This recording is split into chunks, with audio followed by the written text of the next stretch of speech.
Macron, quand il parle des startups, il dit youpi, soyez optimistes. Voilà, il va pas en profondeur dans ce que c'est-à-dire une boucherie humaine. C'est peut-être un renoncement à l'amour, ce film aussi. Quelque part, l'amour est complètement plat. Bonjour les amis, je viens de voir Le Nouveau Stagiaire, film de Nancy Meyers de 2015.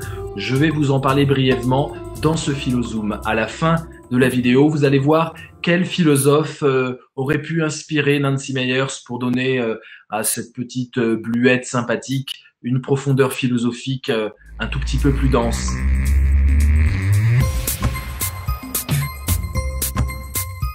Que dire de ce film? D'abord sa note, tout simplement, 1,8 sur 5.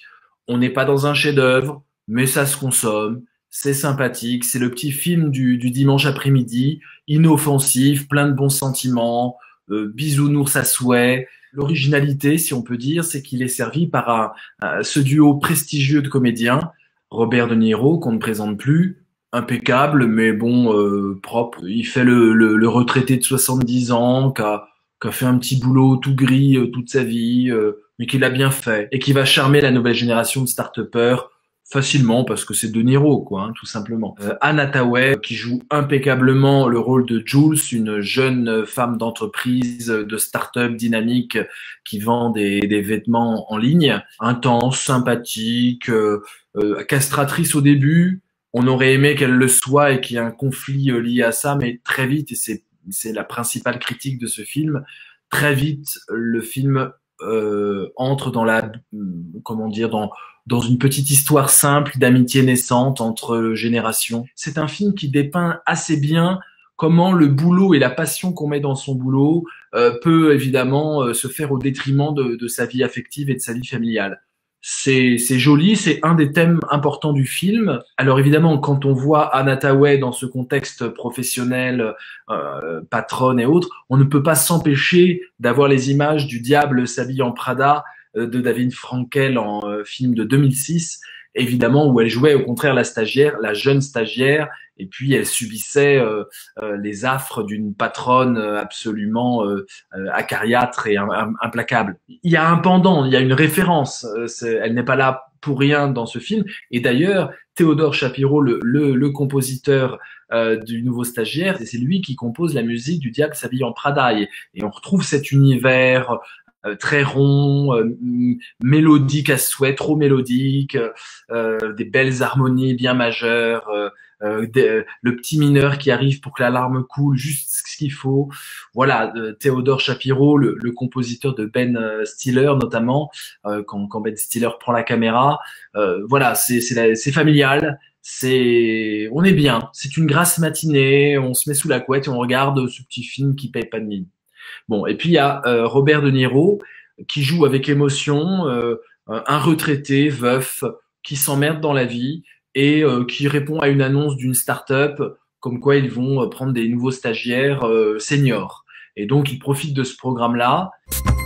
La première partie du film est vraiment superbe, régalante, parce qu'il y a un vrai choc de génération, parce que ce De Niro retraité qui incarne le rôle donc de Ben, il se retrouve à se remettre dans la vie active et ça lui fait du bien et ça le décrispe et il commence à essayer de charmer cette nouvelle génération en étant lui-même, sans se mentir, sans essayer. On aurait aimé d'ailleurs que ça marche pas, ces tentatives de séduction trop poussées, mais en fait il est cool et c'est ce qui est un peu dommage. Alors la première partie, on se dit waouh, ça, il y aura du conflit et puis on va apprendre des choses sur la transmission générationnelle, comment les jeunes apprennent des vieux et apprennent aux vieux, comment les vieux apprennent des jeunes et apprennent aux jeunes. On est dans ce qui fait l'humanité, cette transmission générationnelle, dans ce qui fait pour moi la rondeur de la philosophie. La philosophie, c'est toujours destiné à la jeunesse. Toujours, toujours, toujours. Il n'y a pas une philosophie pour vieux. La philosophie, va toujours avec une paideia, la possibilité de transmettre, d'accompagner, d'essayer de transmettre l'expérience. On pourrait même dire que la philosophie, c'est ça, cette tentative désespérée de transmettre une expérience accumulée de vie à la nouvelle génération. Évidemment, ça marche pas parce que la nouvelle génération ne l'entend pas. Elle a besoin elle-même de faire ses propres expériences. On a l'impression qu'il y a deux scénaristes différents. Au début de ce film, le scénario est écrit pour vraiment que la rencontre n'ait pas lieu, qu'il y ait du clash, elle le met au placard, elle veut s'en débarrasser, etc. Puis alors, arrive la deuxième partie du film, De Niro charme tout le monde, simplement, voilà. Mais tout le monde. Et donc toute la conflictualité qui donnait l'intensité du film au début de ce film, eh bien, tombe dans le nouveau stagiaire, deuxième partie du film. Eh bien, les réticences s'estompent. L'amitié naissante peut avoir lieu entre cette jeune dirigeante et puis ce senior.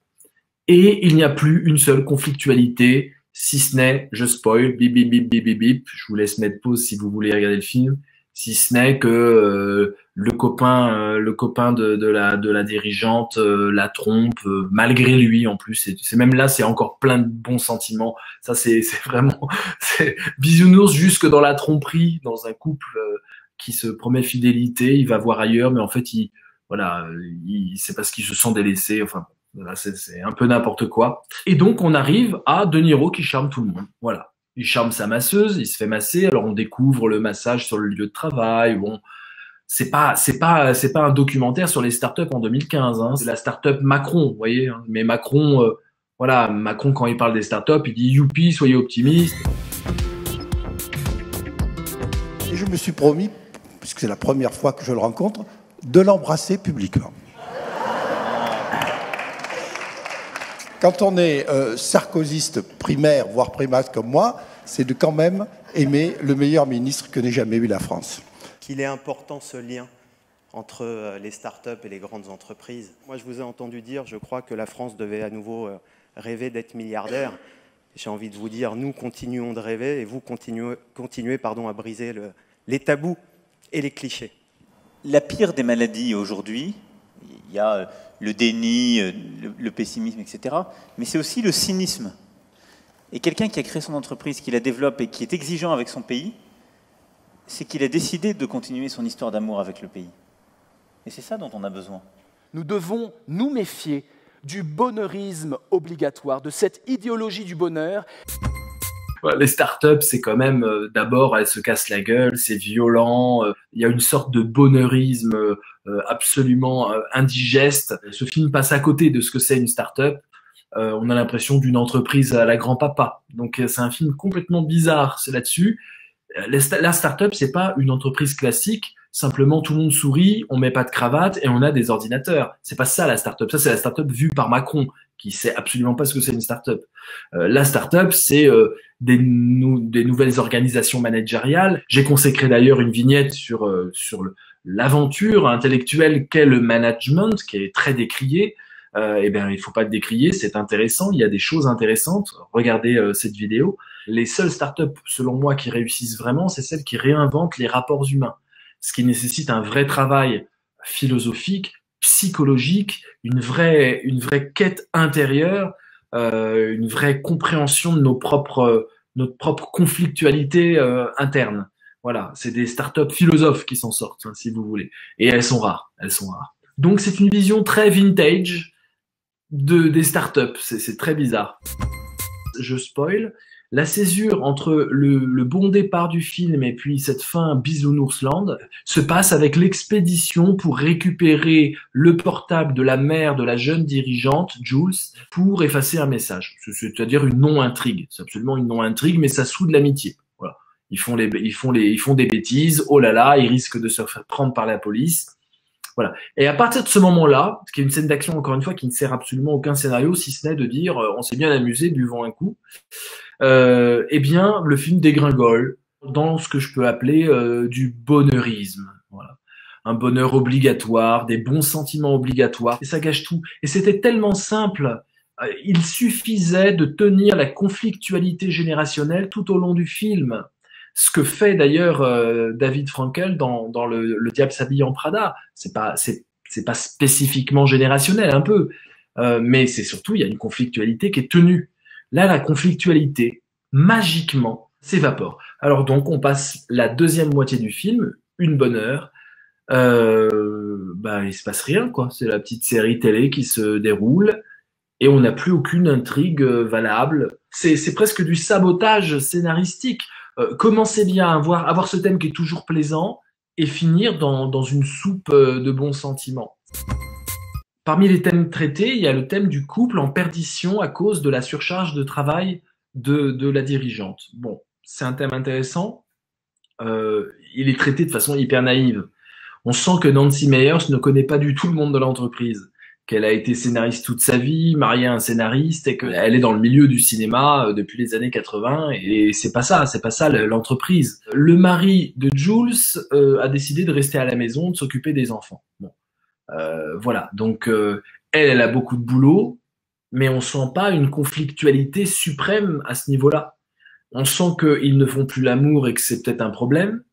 Elle a envie, mais lui s'endort parce que c'est peut-être plus fatigant d'avoir un enfant à la maison que d'être une jeune start-upeuse qui se consacre corps et âme à son entreprise.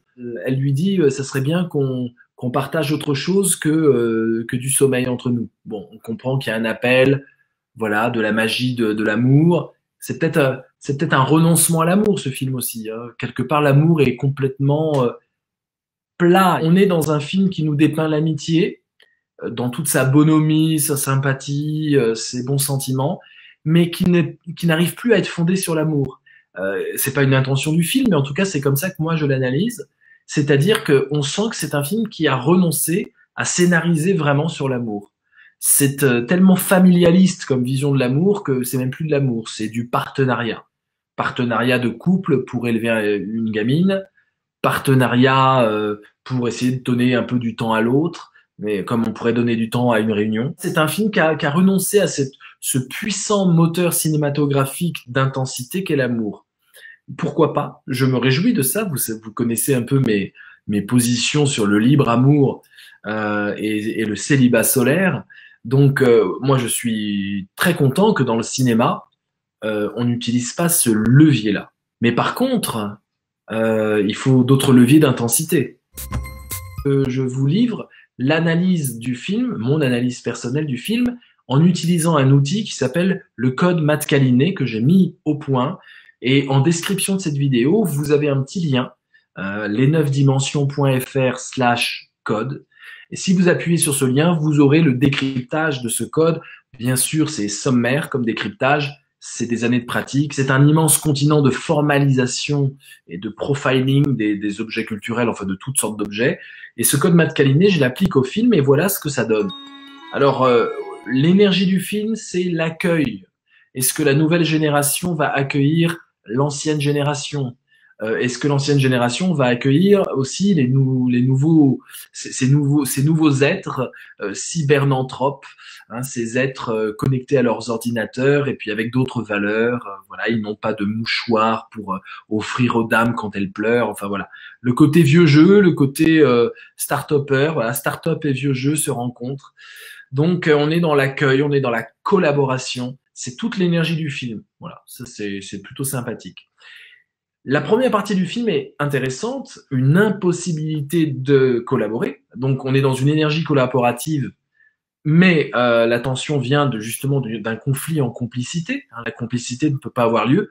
Mais comme je vous l'ai dit, la deuxième partie du film, tout d'un coup, le charme de De Niro opère sur tout le monde sans aucune résistance. Aucune résistance. C'est quand même dingue de ne pas vouloir qu'il y ait une seule once de conflit à la fin du film. À la fin du film, tous les conflits sont levés et ils font du tai chi dans un parc. Voilà.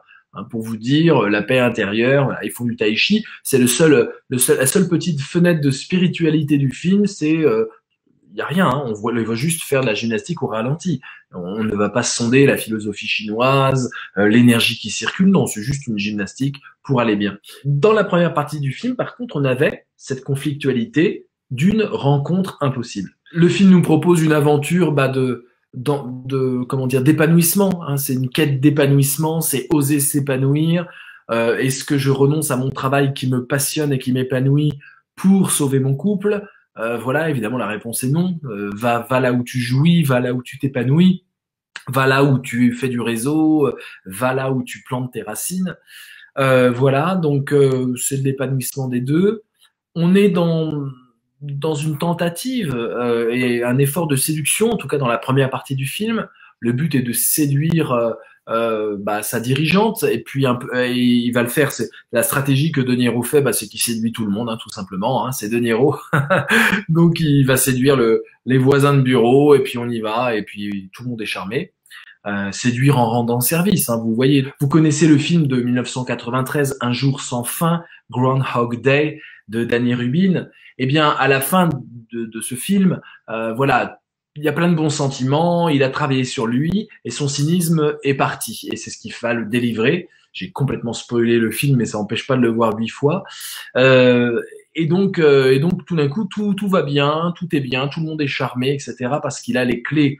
Au fur et à mesure de son enfermement temporel, il a pu acquérir les clés de la ville, les clés de tout le monde, et il est parfait. Voilà. Eh bien, là, on a ça avec De Niro. On a la fin d'Un jour sans fin, mais sans du tout le traumatisme initial. Tout d'un coup, il est charmant avec tout le monde, voilà, et on ne sait pas pourquoi. Alors, c'est un vieux, donc au début, on se dit, il va être un peu bougon, il va être un peu lourd, il va faire un peu... Il s'est fait vraiment une tête de ça, la tête du vieux qui va nous faire la leçon, l'ancien combattant qui va nous raconter ses exploits passés, le côté relou, quoi.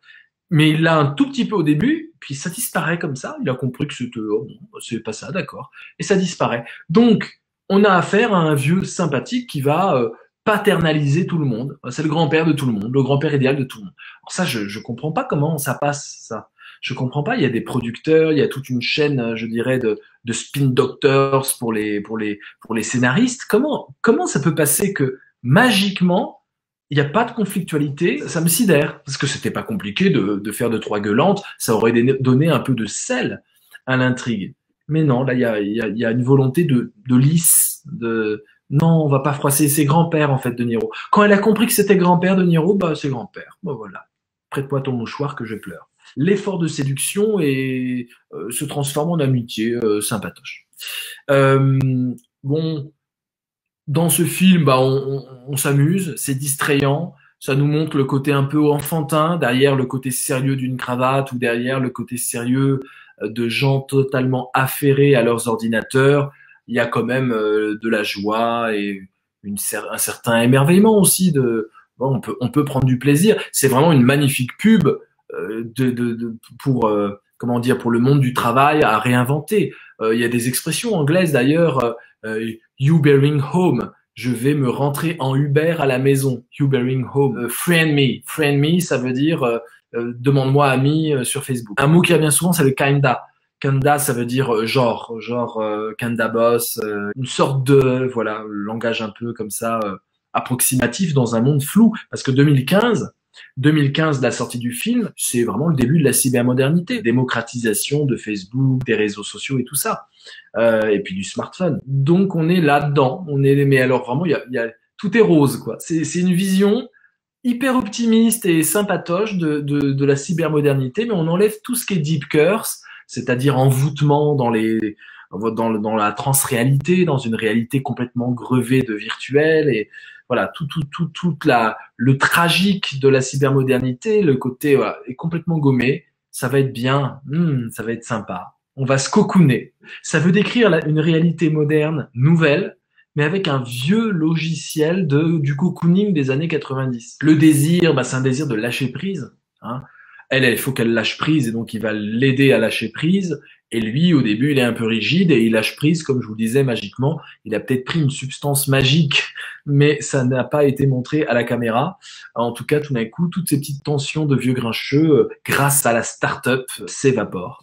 Il y a un besoin de se concentrer sur ce qui est beau autour de soi, donc ça, c'est plutôt des bons sentiments sympathiques, de trouver l'originalité de quelqu'un, la spécificité de quelqu'un. Il y a quand même un hymne prévisible, inoffensif et prévisible, sur l'idée que les gens ne sont pas interchangeables, et que quand on apprend à les connaître, il y a une profondeur. Elle apprend les prénoms de ses collaborateurs alors qu'il y en a qui bossent depuis 1 an avec elle. Mais elle était tellement le nez dans le guidon que tout d'un coup, grâce à ce vieux, elle va pouvoir voir les gens comme ils sont. Donc l'idée que chacun a une originalité, une préciosité à soi, c'est joliment dit.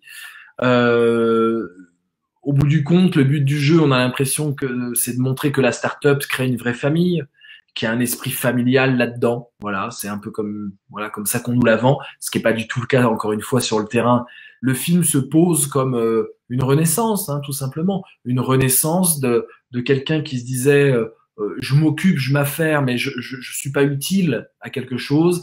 Et donc c'est un hymne en creux à l'entrepreneuriat, hein, hors de l'entreprise, point de salut. C'est une commande néolibérale, ce film, mais le néolibéralisme a bien précisé à Nancy Meyers, surtout ne fait peur à personne. Hein.